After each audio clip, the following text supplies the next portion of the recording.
Dia 57, sem açúcar, e vou continuar aqui com a minha leitura, onde ele fala um pouquinho sobre o açúcar e também o tabaco, né? Porque muitas pessoas não sabem, mas no tabaco é colocado açúcar, e é algo que acaba complicando muito mais as coisas. Então, ele fala assim: a indústria de alimentos é a maior consumidora de açúcar. Isso faz sentido. Pense bem, qual é a segunda? A indústria de tabaco. Você acredita? Cifras exatas são segredos comerciais. O Sugar General é obrigado a informar em cada maço e em cada anúncio publicitário nos Estados Unidos que o cigarro é nocivo à saúde. Isso a gente vê também aqui no Brasil, na Europa, aparecem imagens bem feias, né? Sobre câncer de pulmão e tudo mais, mas o pessoal continua fumando. Os fabricantes de cigarro não são, no entanto, obrigados a dar nenhuma outra informação, só dizer que ele faz mal à saúde, né?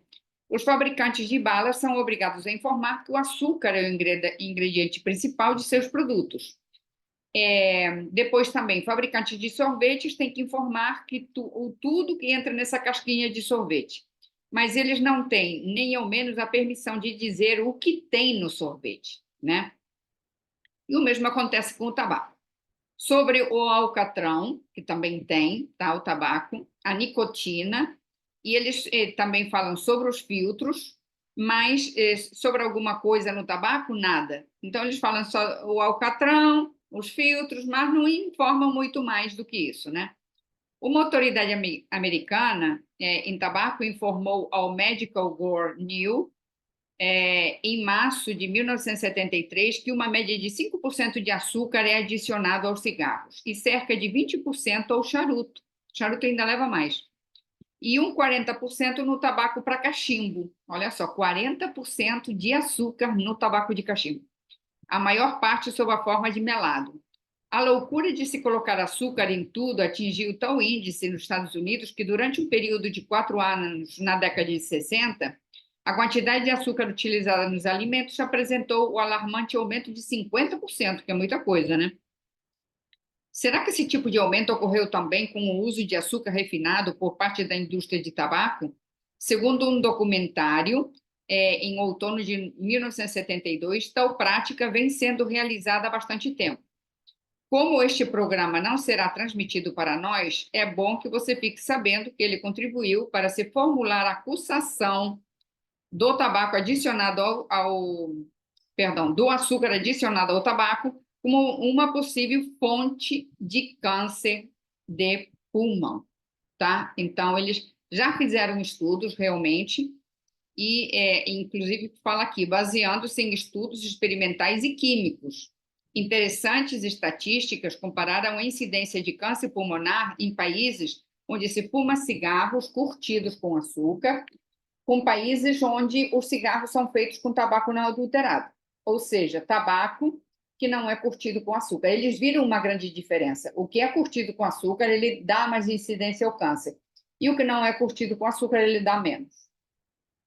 O tabaco, não se sabe, é quase tão novo quanto o açúcar para a civilização ocidental. Os índios americanos fumaram por séculos seu cachimbo de paz, mas o tabaco seria desconhecido do homem branco até que Colombo surpreendeu-se os nativos de Cuba mascando e fumando no ano de 1492. Então começou aí, né? Encontrou-se o tabaco ligado às mais solenes cerimônias religiosas tribais. Alguns dizem que o tabaco era a palavra com que os índios mexicanos chamavam a erva. Outros afirmavam que era o nome do instrumento de madeira, em forma de Y, que os nativos colocavam nas narinas. A planta do tabaco foi levada pela primeira vez para a Europa em 1558, por um médico despachado por Felipe II da Espanha para investigar a flora e fauna do México. O embaixador francês em Portugal levou sementes de tabaco à sua rainha Catarina de Médici, seu nome, que era Jean Nicot. Olha da onde que vem o nome da nicotina. Interessante a gente ver essas coisas da história, né? Então, se chamava Jean Nicot, tornar-se-ia a base para o nome latinizado da planta nicotina. Como ocorrera com o açúcar, pensou-se que a nicotina possuísse poderes curativos. Ela tornou-se a droga milagrosa de seu tempo e seus incentivadores chamavam-na de erva panaceia, erva santa, divino tabaco, erva saudável e sagrada, a santa erva para todos os propósitos. Durante o século XVII, o vício do tabaco espalhou-se como fogo por todas as nações europeias, apesar de todas as oposições da Igreja e do Estado, que invocaram como últimas penalidades a excomunhão e a morte. Quando a pena de morte não funcionou, a maioria dos governos estabeleceu taxas. Então, vocês veem que realmente não tinha na Europa, mas a partir do descobrimento da América, eles levaram o tabaco para lá para a Europa e aí começou a se espalhar, principalmente no século XVII. É interessante saber um pouquinho da história, né? Para saber como é que surgiram as coisas que eu também não sabia, tá bom? Então, amanhã a gente se vê com um pouquinho mais de informação. Beijo!